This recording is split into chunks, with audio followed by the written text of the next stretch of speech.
If you're like me, you want to teach your kids to more than just spit out facts, dates, names, historical events.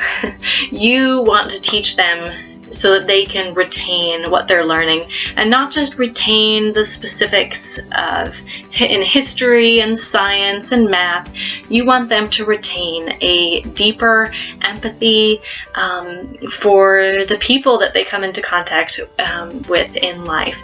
You want them to retain emotional learning and emotional strength. And I have the secret for that. The secret to learning and growing not only intellectually but emotionally is by learning through story. Welcome to my channel, Sharing the Discovery. I'm Julia. Learning through story is how I like to organize our learning with my children. I order a lot of books from the library. I get book ideas from book lists online on blog posts. I get book ideas from curriculums such as Sunlight, which are literature based, and The Good and Beautiful, which is also very literature rich, and from other sources, from the librarian who chooses books for us. And all of these sources kind of come together and conjoin, and I'm able to take the best and leave the rest. And obviously the best looks different for our family than it might for somebody else's. Okay, so let's get started. The topic of this video is eyesight, and that was the topic of our conversation in science for the past couple weeks. So the book that I've used kind of to jumpstart the thought process is Sensibilities, Fun Ways to Explore the Senses. I've talked about this in past videos, and it is an activity book. So it provides a lot of ideas about how to engage eyesight, how to engage thinking about eyesight, how we perceive the world, how vision works in a bunch of different ways. So just as an example, this is one of the ways. It gives diagrams to look at and interpret, and which is a springboard for conversation on eyesight. And then it gives little experiments to do, like one I talked about previously was going into a dark room, looking at each other's pupils, and changing the light. So turning the light on, what happens to our pupils? Turning the light down, what happens to our pupils?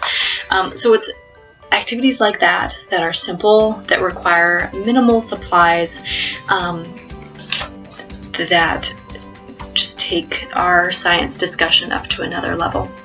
It did take some organization, and it did take some improvisation, where I didn't do everything exactly as the book had outlined. I adapted for our needs and for our situation and the supplies I had on hand. I will link the previous video that I did where I kind of started off mentioning books that we were reading about eyesight, but this is kind of like part 2 of that video. So here are some more books that we have been reading. This is Dog's Colorful Day, a messy story about colors and counting.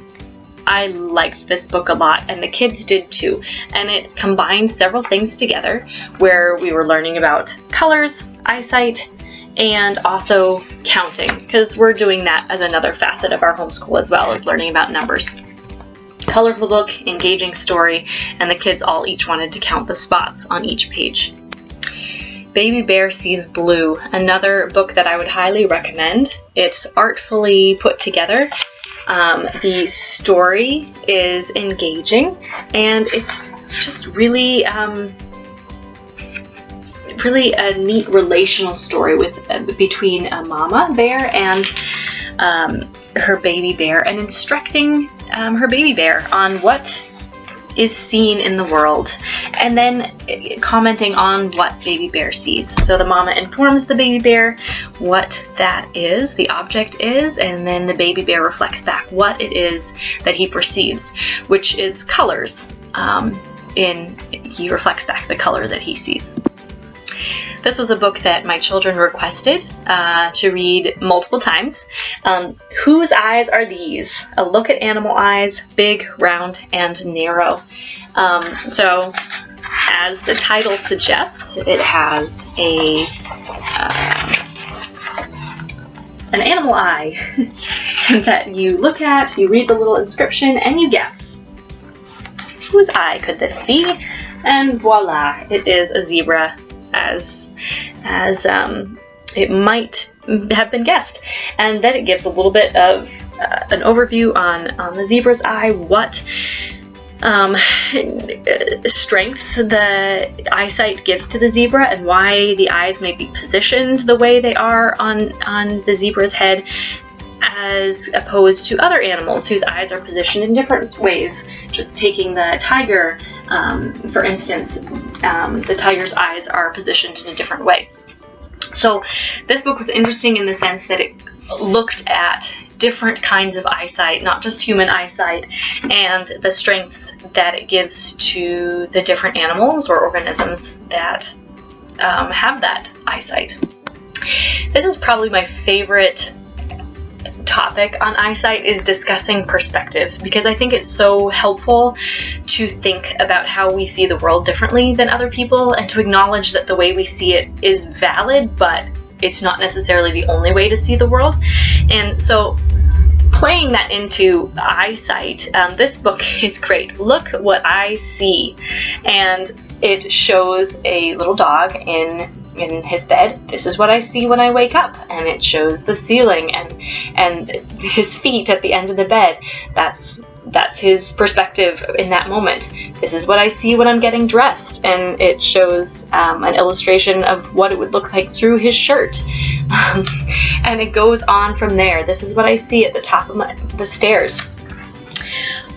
I think that having this idea and conversation around perspective is helpful. It's illuminating, and it kind of shows a bit about more than just what we see with our eyes, but what we see with our hearts as well.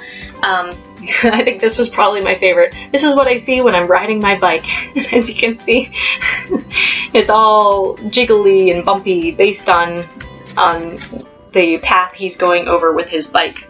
Another great picture book on perspective is Duck and Rabbit. I actually just recently read Amy Krauss Rosenthal's books for adults. Two of her main books. She may have written others, but I have really enjoyed her originality as an author.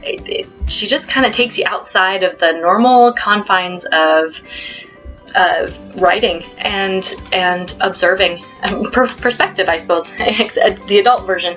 So this is perspective for the kids version. So what do you see when you look at this? Do you see a duck? Do you see a rabbit?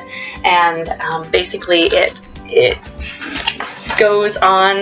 There's two dialogues happening, that they're seeing two different things, explaining what they see, making their case for what they see, and then the ending is just fantastic. And I'll save the ending so that I won't spoil it. But just as an example, oh, it's a duck. Look, he's about to eat a piece of bread. And then you turn the page. Oh no, it's a rabbit, and he's about to eat a carrot. That's just one example of the dialogue that's happening in this book. This book, They All Saw a Cat, is the last book on perspective that I'm gonna highlight. I think that this was so artfully done. It shows, so there's a cat. The cat existed in the world, and the child saw the cat. But how the child sees the cat is different from how the dog is going to see the cat. And it's going to be different from how the fox sees the cat. And it goes back, the cat's just existing in his world. Hum-de-dum-de-dum. Well, then the fish saw the cat. And it goes on, highlighting different animals that see this cat. And again, it's another amazing springboard into a potential conversation about perspective, and how sometimes we even are seen differently. We're perceived through a certain lens, and how that doesn't have to necessarily define who we are. That it can be helpful sometimes to see us illuminated in certain lights, whether they be favorable or not favorable, but what matters is who we are. And as a Christian, I believe that we can find who we are only by looking to our Creator God, the Lord Jesus Christ. Okay, I have 2 more categories of picture books to show you.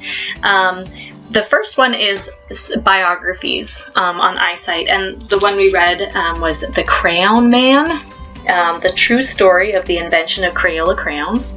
And this book was eyesight oriented because it's all about color.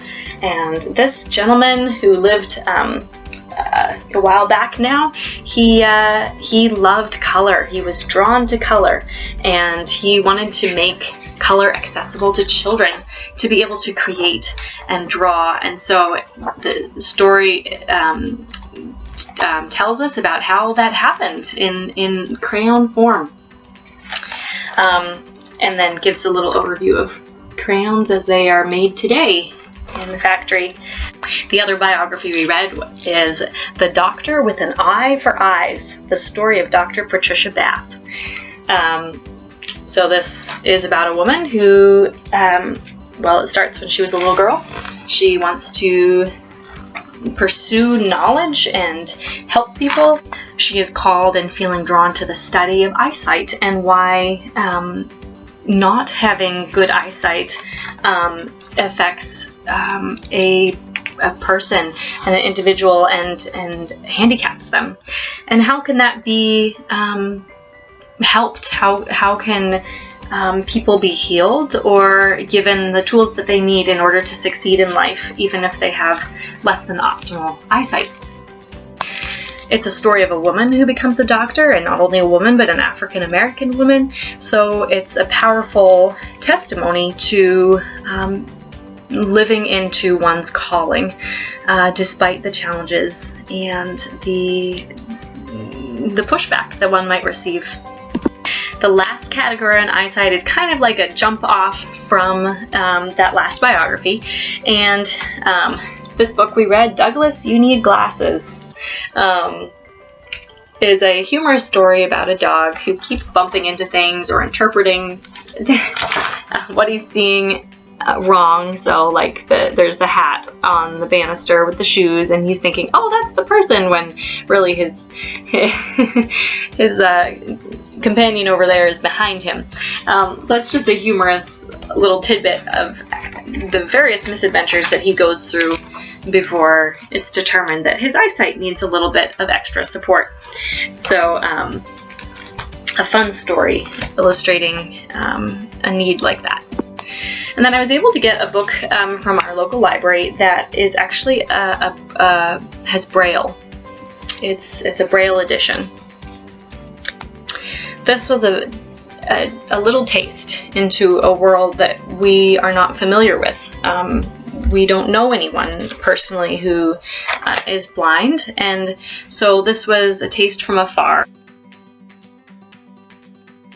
My 3 best friends and me, Zule, and it's about a little girl who's blind and a normal day in her life at school, and she has a gang of 3 good friends, so they make a foursome, and it talks about her. You know, what's interesting about this book is that it never actually says explicitly that she's blind. It speaks through her words, and it just highlights the things that are different in her experience. It shows for her to learn the triangle, she has to have a tangible shape in her hand, and she's really good at math. Her other friend is struggling, so she is helping her friend do that. And when we got to the end of the story, I asked my kids, I'm like, what was different about Zule? I was wondering if they had picked up on the fact that she couldn't see. And my daughter says, and this is so like children, right? My daughter says, well, she was wearing those red balls in her hair. Like, yeah, you're right, she was. Her other friends, you know, weren't wearing those red balls in their hair. So I affirmed her observation. Yes, you're right. And there's something else too that is different as well, in that why do you think she would need this cane here? And we kind of talked about the aspects of her life that showed that she had a different need than most people have. So this was a good read. This was recommended by our librarian, and yeah, I would recommend it, especially for children who are emotionally mature, to be able to engage the content, because the story, you know, there's a lot of words. The story could go over some children's head, and they might not be able to engage it. I'm always reading to my kids, and we're reading chapter books at this point, and having conversations around that, and I'm attuned to where they're at as far as emotionally and intellectually. So I was able to offer this book as something that they could benefit from, but it may not be beneficial to everyone at every stage, you know, at just any stage. Again, being able to be a parent and being able to homeschool, both of those things require discernment as to where your child is at and how you can best serve them and give them the tools that they need in order to engage the world around them. So that's what I have for today. Thank you for joining me, and I hope that you will join me back again. I have so much content in my heart and in our homeschool that I'm hoping to be able to share and to reach those who are seeking a similar expression of learning. And I have said in another video, but my expression of learning for myself personally and in the lives of my kids is freestyle. We kind of freestyle it. I provide content and I provide kind of like the topics and the themes, but those topics and themes are provided by other sources, which I'm hoping to address in another video, as well as my own children's inquiries. So thanks for joining me, and I hope you'll be back.